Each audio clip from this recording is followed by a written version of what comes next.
चाहता है? देखिए, जो सुप्रीम कोर्ट का फैसला आया है और ख़ास करके कि हाईवेज़ पे जो शराब के ठेके वगैरह हैं, दुकानें हैं, वो बंद होनी चाहिए। तो इससे जो हमारा ट्रेड है वो तो बहुत बड़े पद्धर लेवल पे मुतासिर होगा। और मुझे लगता है कि सुप्रीम कोर्ट का जो फैसला था उसमें उनका इंटेंशंस बुरे नहीं थे। बिल्कुल सही फैसला था कि बड़ी बड़ी सड़कों में ये जो दीपमाला जो होती है रात को ठेकों की, ये बंद होनी चाहिए। पर सुप्रीम कोर्ट ने ये नहीं सोचा कि बहुत सारे पंजाब के जो रेप्यूटेबल होटल्स हैं, बैंक्वेट हॉल्स हैं, मैरिज पैलेसेस हैं, तकरीबन 500 मीटर के घेरे में ही आ जाते हैं। तो कल मैं अपने हलके में भी गया था, वहाँ भी मुझे रिप्रेजेंटेशंस मिली। अब इसका क्या हल निकलता है, हम संजीदगी से सोच रहे हैं, क्योंकि और एक फैसला तो ये हो सकता है कि सुप्रीम कोर्ट पे हम रिव्यू डालें और उस रिव्यू में डालें कि जी जो इस्टेब्लिश्ड और रेप्यूटेबल हमारी इस्टेब्लिशमेंट्स हैं, बड़े बड़े होटल हैं, कई बार तो ये 5 तारा होटल हैं या बड़े बड़े मैरिज पैलेसेस हैं, अगर इनको कोई ना कोई छूट दे दी जाए, जो कॉरपोरेशन या म्यूनिसिपल लिमिट्स में जो ये जो पक्की इस्टेब्लिशमेंट चल रही हैं, जो कि रोड सेफ्टी से इनका इतना कंसर्न नहीं है, तो कोई ना कोई रास्ता ढूंढ रहे हैं। और अगर कोई रास्ता मिल पाया तो पंजाब सरकार अवश्य इसका कोई ना कोई लूप होल का फ़ायदा उठाना चाहेगी। पर अगर सुप्रीम कोर्ट ने रिव्यू में भी ना अगर ये बात मानी तो फिर मुझे लगता है और कोई चारा नहीं बचा। फिर we will have to go by जो कोर्ट का आदेश है उसका तो पालन करना पड़ेगा। सर रेवेन्यू पे क्या फर्क पड़ेगा इसका? सब रेवेन्यू में तो आज गैस लगाना नामुमकिन है, बट सब्सटैंशियल होगा, कम नहीं होगा, काफ़ी होगा, रेवेन्यू लॉस काफ़ी होगा। देखिए, ये कोई एक गैस मैं आपको दे सकता हूँ, क्योंकि टोटल मुझे वो फिगर तो नहीं मैंने देखे और ये इसका भी रिव्यू भी नहीं हुआ, बट मुझे लगता है कि तकरीबन 4 लाख गवर्नमेंट एम्प्लॉयज़ हैं गवर्नमेंट ऑफ पंजाब के, और इसमें बैकलॉग है वो काफ़ी होगा, कम नहीं होगा। स्पेशली जो हमारा टीचर्स हैं, हेल्थ वर्कर्स हैं, क्योंकि ये मेजर हमारा कंपोनेंट होता है।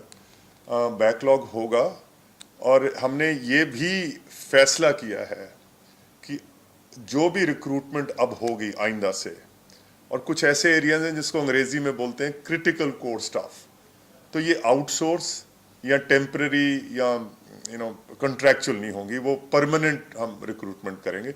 सो इसका एक ऑडिट जो है कि कितनी कमी है, और जैसे क्रिटिकल कोर स्टाफ में इंजीनियर्स आ गए, आपके बिजली बोर्ड के आ गए, इसके सड़कों में आ गए, टीचर्स आ गए, नर्सेज आ गई, डॉक्टर्स आ गए, तो ये बैकलॉग तो भरना पड़ेगा। अगर बैकलॉग नहीं भरेंगे तो गाड़ी चल नहीं पाएगी।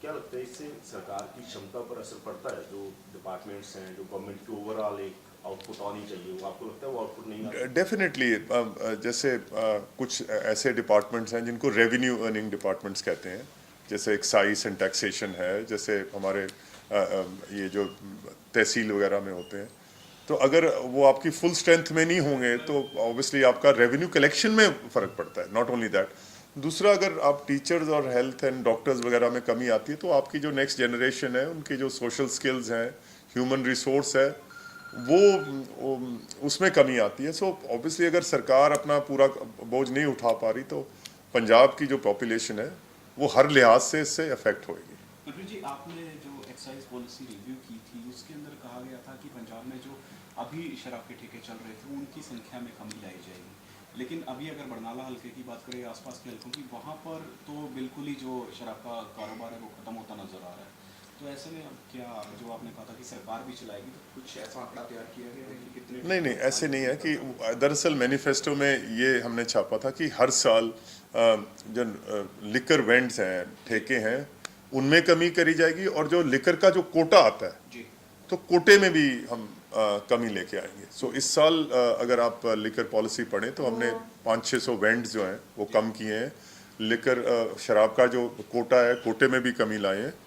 और कुछ ऐसे मुकामात हैं पंजाब में जहाँ अभी तक जो ऑक्शन है वो नहीं हो पाई, उसका एक तरीका होता है, उससे थोड़ा सा 5% कम करके फिर दोबारा ऑक्शन की जाती है। पर अगर ऑक्शन में कोई आया ही ना, कोई ठेका लेने के लिए तैयार नहीं है, तो सरकार खुद चला लेगी, कोई ऐसी कोई इतनी बड़ी बात तो नहीं है। तमिलनाडु में, दिल्ली में, हर जगह सरकारें खुद भी चलाती हैं।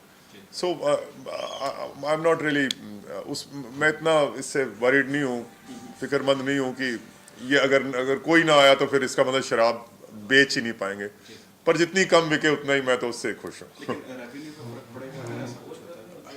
रेवेन्यू तो मेकअप हो जाएगा जी, मेकअप हो जाएगा, रेवेन्यू लॉस नहीं देंगे सरकार। इससे हटके एक सवाल है, धान की खरीदी हाँ, तो क्योंकि यकम जो अप्रैल होता है वो रिजर्व बैंक में छुट्टी होती है, और कल 2 अप्रैल था, तो 2 अप्रैल को संडे आ गया, तो जो हमारी CCL लिमिट है ये गंदम खरीदने की, तो उसमें आज शाम तक वो पास हो जानी चाहिए। और क्योंकि ये कोई पंजाब ने खुद के लिए तो खरीदनी नहीं है, ये तो गवर्नमेंट ऑफ इंडिया के लिए खरीदनी है, FCI ने खरीदनी है।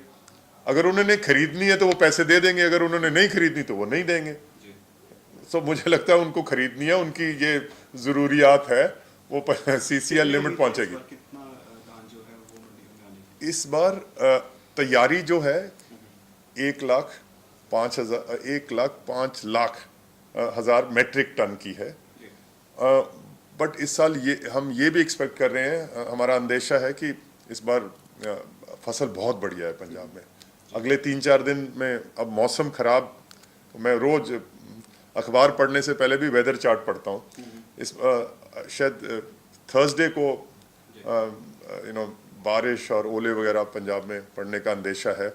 अगर वो दिन टल गया तो मुझे लगता है 120 लाख मेट्रिक टन पंजाब की उपज हो जाएगी। नरमे की फसल को लेकर भी क्या कोई पहले से प्रबंध? हाँ, आज पंजाब सरकार ने CM साहब की क़यादत में जो कपास की फसल है, नरमे की फसल है, उसकी भी आज एक बहुत बड़ी लेवल पे मीटिंग, जिसमें PAU के वाइस चांसलर साहब, एग्रीकल्चर के डायरेक्टर वगैरह सारे बैठ के, और सबसे बड़ा तो है कि इसका जो बीज है, खालिस बीज किसान को मिल जाए।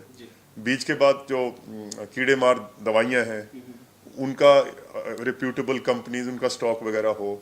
तीसरा है कि ये जो कपास है पंजाब में, इसको पॉपुलराइज किया जाए, इसको 2.5 लाख हेक्टेयर से बढ़ा के 4 लाख हेक्टेयर इसकी काश्त हो।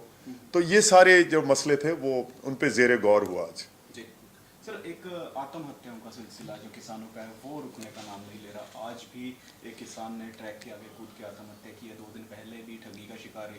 तो कब तक इस पर जो है लगाम लग सकती है? और जो कर्जा माफी की बात की गई थी उसको लेकर क्या? देखिए, हमारे CM साहब ने ये पहली कैबिनेट मीटिंग में भी ये फैसला हुआ कि किसान को राहत मिलेगी, उनकी ज़मीन को बेचने के लिए जो कुर्की वगैरह होती थी उसका भी अब सरकार ने ये फैसला किया कि कोई लैंडिंग एजेंसी किसान की ज़मीन नहीं बेच सकती। इसके साथ साथ अगले 3 महीने में जब पंजाब में बजट आएगा तो बजट में कुछ ना कुछ नई नौकरियों की बात होगी।